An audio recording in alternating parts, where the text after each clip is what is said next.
tonight. As the weather warms up, the potholes get bigger. We'll tell you when to call your insurance company. A Regina woman is urging caution to pet owners after a heartbreaking accident at a city dog park. I'm just A Regina dancer proves he's more than enough after performing on stage at the Oscars. This is CBC Saskatchewan News.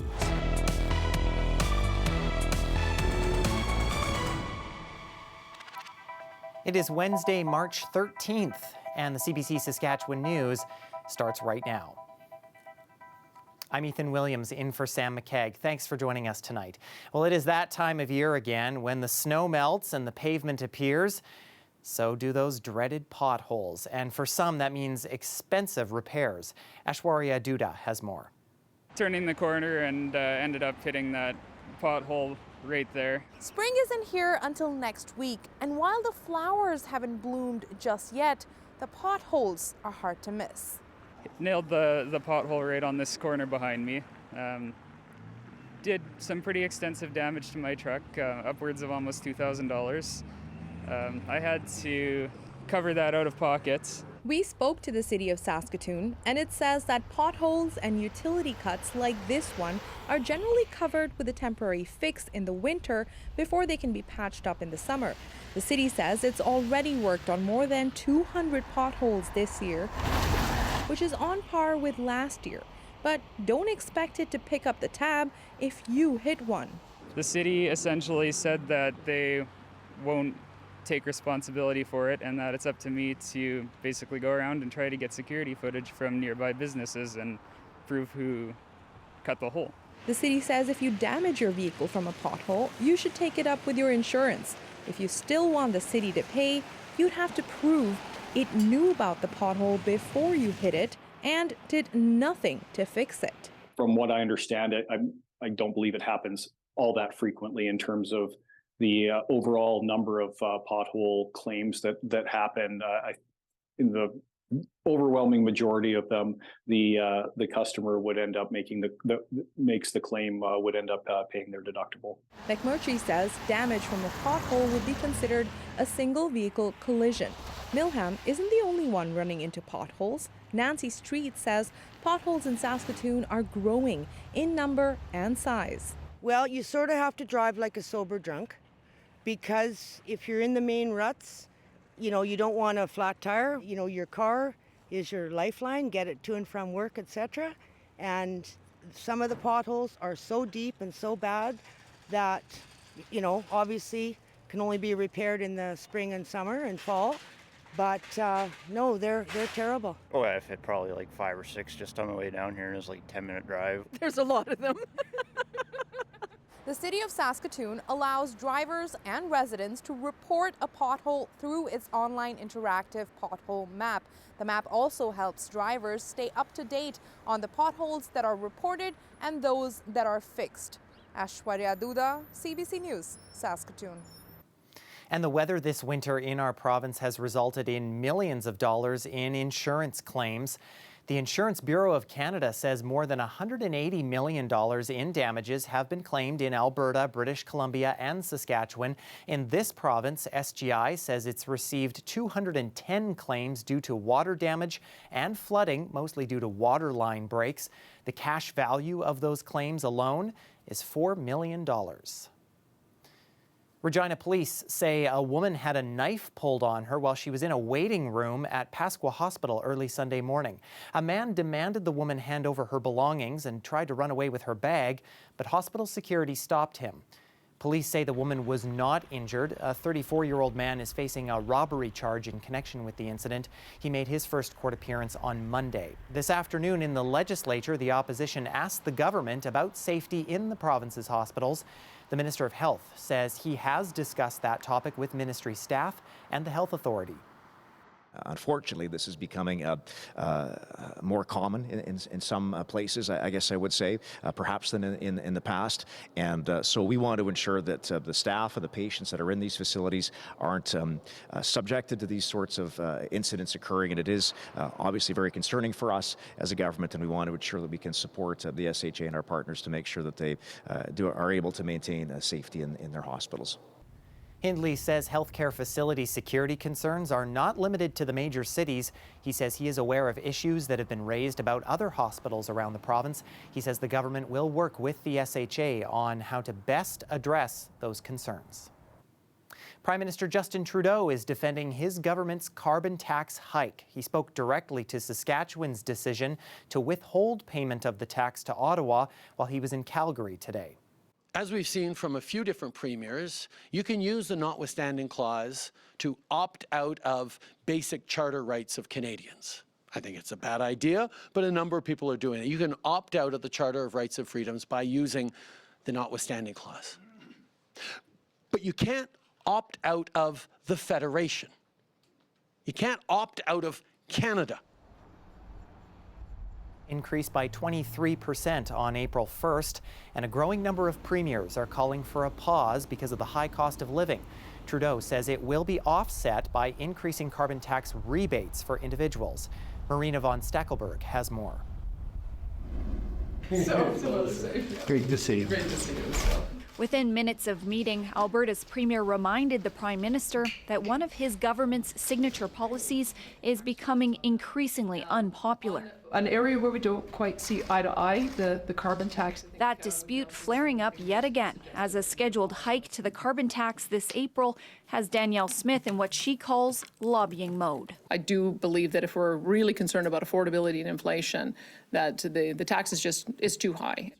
Trudeau defends the tax as key to fighting climate change and points to the checks Ottawa has been sending out to offset costs. A family of 4 in Alberta is going to receive $1,800 over the coming year with our price on pollution. That is more than the average family will pay with the carbon price. We don't think that the carbon tax is the right instrument at this time. But the Premier of Newfoundland and Labrador, the latest to ask Ottawa to pause this spring's increase, says rebates aren't enough, especially for those who can't easily switch how they heat their home or what car they drive. While we're grateful for that, it doesn't fully contemplate the induced and indirect costs of living on an island or living in rural and remote areas. 7 premiers are now calling on Ottawa to cancel the spring increase to the carbon tax. BC, Quebec, and the Northwest Territories all have their own carbon pricing programs, so aren't subject to the federal plan. But nearly all the provinces that are united against the federal tax. If they don't start, putting money back into people's pockets instead of filling their pockets, guess what? They're going to get annihilated, as I said before. They're done. Done like dinner.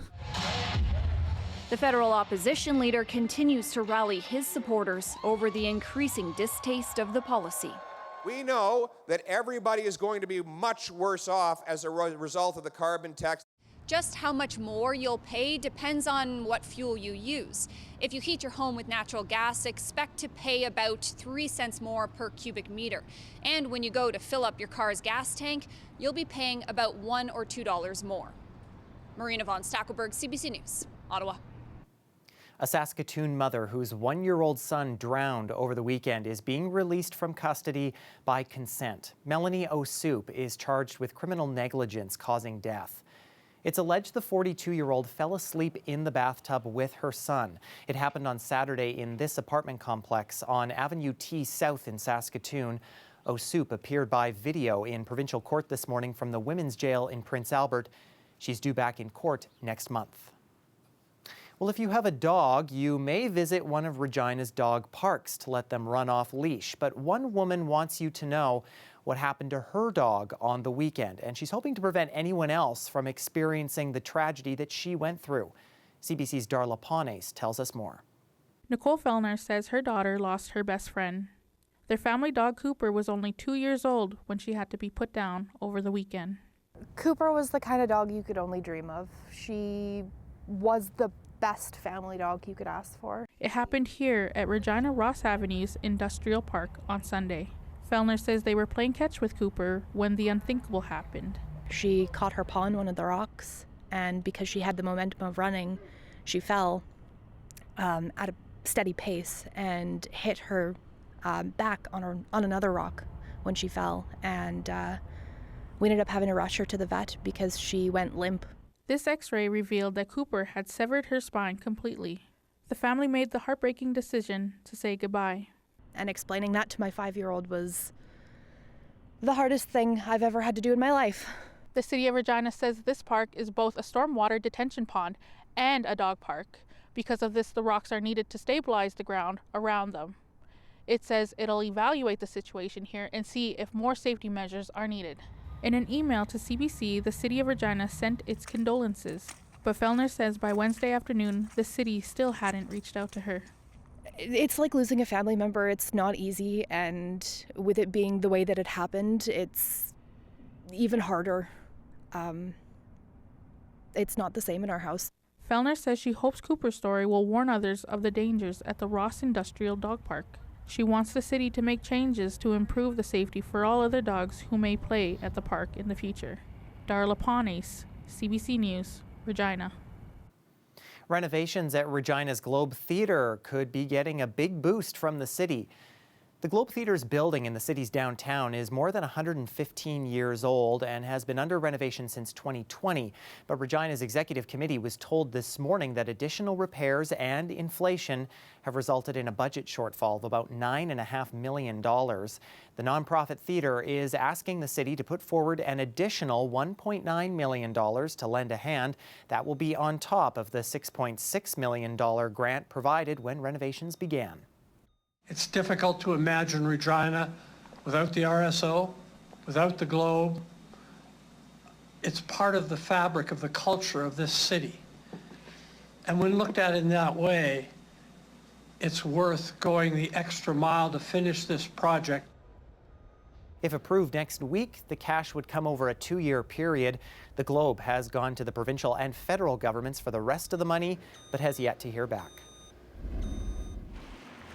Well, all that melting is not just a headache for drivers when it comes to potholes, but it's also making the cars on the road look pretty dirty these days. It looks like there is going to be some more melting to be done and more of those foggy, misty skies ahead of us too. Riley Lachuk will join us with your forecast when we come back.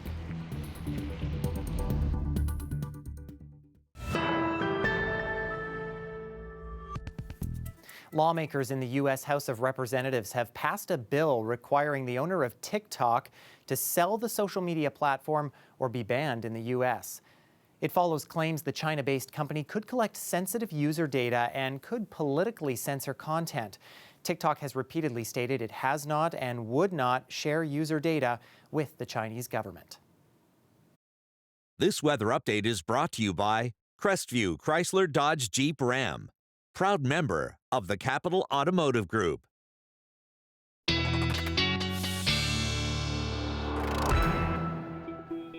Well, another foggy one out there in many locations in the province today, including in Regina, as we take a look out of our tower cam out of downtown this evening. And our weather specialist, Riley Lachuk, joining us now for a look at the forecast. Otherwise, not too bad of a day here, Riley.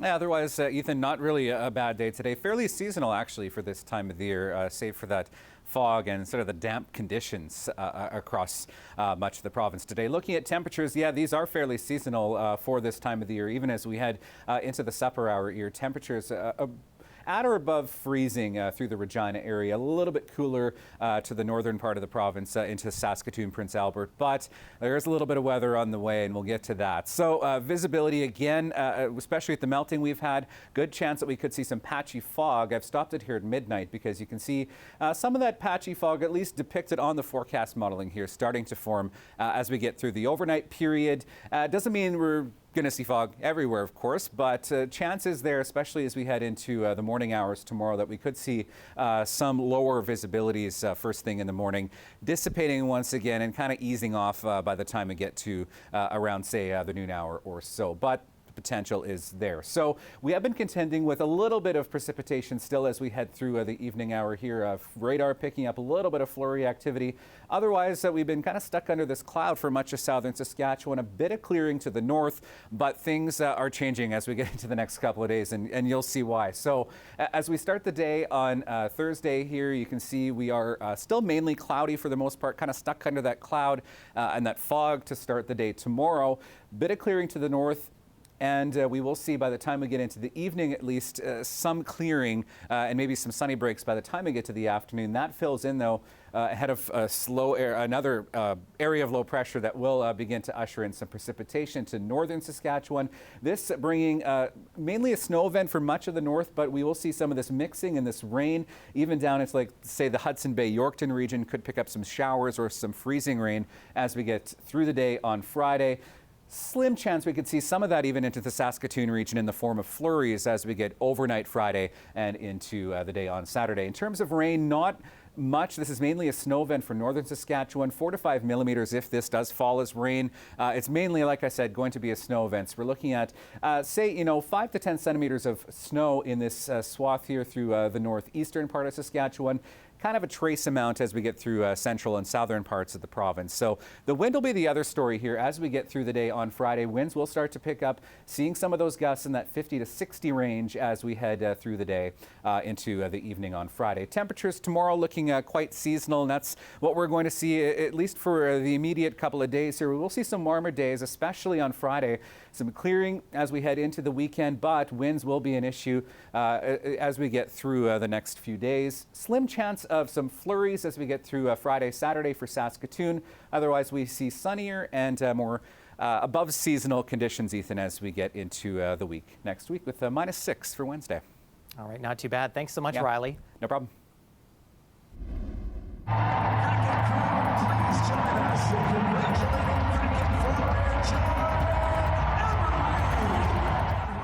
That is Regina's Jordan Eberle celebrating a career milestone. The Seattle Kraken forward played his 1,000th NHL game yesterday when his team hosted the Las Vegas Golden Knights. The 33-year-old also signed a 2-year deal worth almost $10 million just before the trade deadline expired.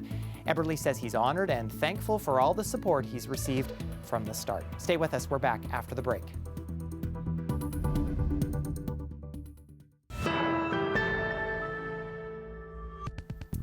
Welcome back. Well, the Academy Awards are, of course, known for their unforgettable moments. Streakers running across the stage, the wrong movie being announced for Best Picture, a certain slap heard round the world. But it was a show-stopping number from Canadian actor Ryan Gosling that this year's awards may be best remembered for. I'm just kidding.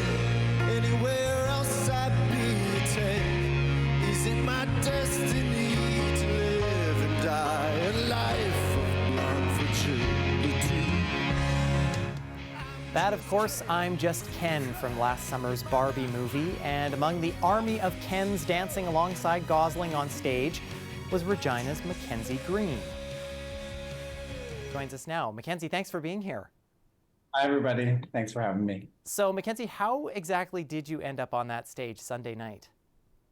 Well, funny enough, Mandy Moore, the choreographer and creative director, she held an audition about a week and a half ago. And it was actually for the Memoriam dance. They had some contemporary dancers for that. So I initially auditioned to be a contemporary dancer, didn't get that, and then I got direct booked to be in the Ken number. A pretty quick turnaround there. How much preparation went into that number? That moved pretty quickly. We did about 4 days of rehearsal at a dance studio, and then we did 2 days at the Dolby Theatre before we performed. What was it like to be on that stage, and especially on Sunday night? I mean, it's basically every famous person, everybody you've seen in movies, all in one room. So I've done the Emmys before, I've done the Grammys before, never done the Oscars. So yeah, it was just interesting because it is such an intimate space. We know that cameras make spaces look so much bigger than what they are. But it was amazing to have everybody in that one room. Ryan Gosling was amazing. All the actors from the movie were amazing. It was great. Yeah. Yeah, you mentioned that this obviously is not the first time that you've done something like this on international television. Are you still starstruck by people when you see them? Not typically. I'm used to being in rehearsals with celebrities, but I think because there's so many celebrities in one room, that that obviously gets you. I think I high-fived Steven Spielberg at the end because we ran through the audience. So those moments are a little bit surreal because you don't, as a dancer, you don't get to work with like Steven Spielberg often or something like that. You know what I mean? So yeah, a little bit starstruck, but you're so busy in the moment on stage performing that you don't get a lot of time to take in what's happening in the audience because you're like, I got to hit these marks. Yeah, and watching it on Sunday night, it really felt like that room was an electric place to be. What was the energy like in there? It was amazing. I feel like the audience was so receptive to the performance. They were all up singing. They actually had on the monitors in the theater for the audience to sing. So it was great to see everybody stand up, get involved with it. Yeah, it was just a fun experience for sure. And what reaction have you received, internationally or especially from here at home? A lot of people through my Facebook and through my Instagram have reached out and they're like, this is such an iconic like moment in history. Some people were saying that it was their favorite part of the Oscars. So it's nice to see, or it's nice to have the opportunity to have performed for so many people, especially living in the States right now, to have all my Canadian family and my friends be able to support and to see me on stage. That's a great feeling. And I have to ask, did you get to talk to Ryan Gosling at all, especially about being a fellow Canadian? We didn't get a ton of interaction with him. He was in rehearsals with us, but he's very focused on his track. I think this song meant a lot to him. So he introduced himself to us. He was friendly with us, but we didn't get a lot of personal interaction with him. And of course, the most important question of all, Mackenzie, did you get to keep that costume? I did. I got the Stetson hat here. They let us keep the whole thing, the tuxedo, the shoes, all of it. And so what's next for you? Any other big performances coming up?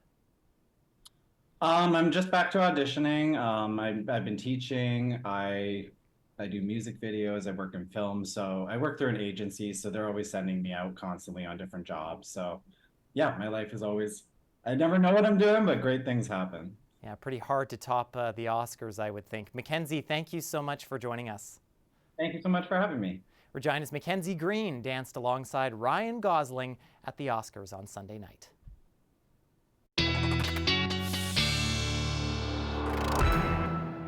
An experience of a lifetime for sure. And Riley Lachek joins us once again for our last look at your weather.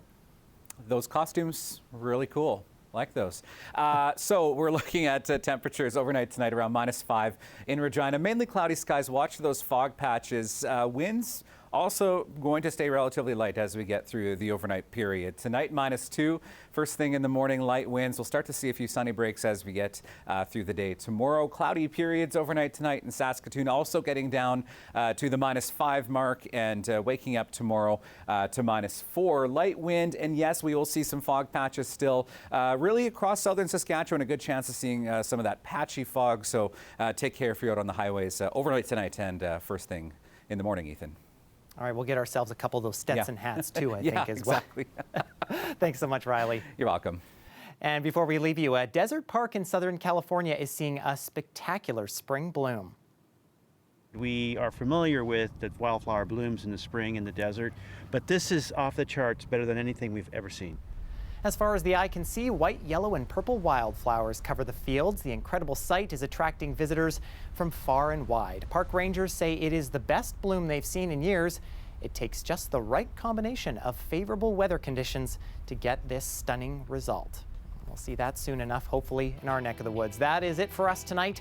For news anytime, you can head to our website, subscribe to the CBC Saskatchewan YouTube channel, or download the CBC News app. Thanks so much for watching. Have a great night.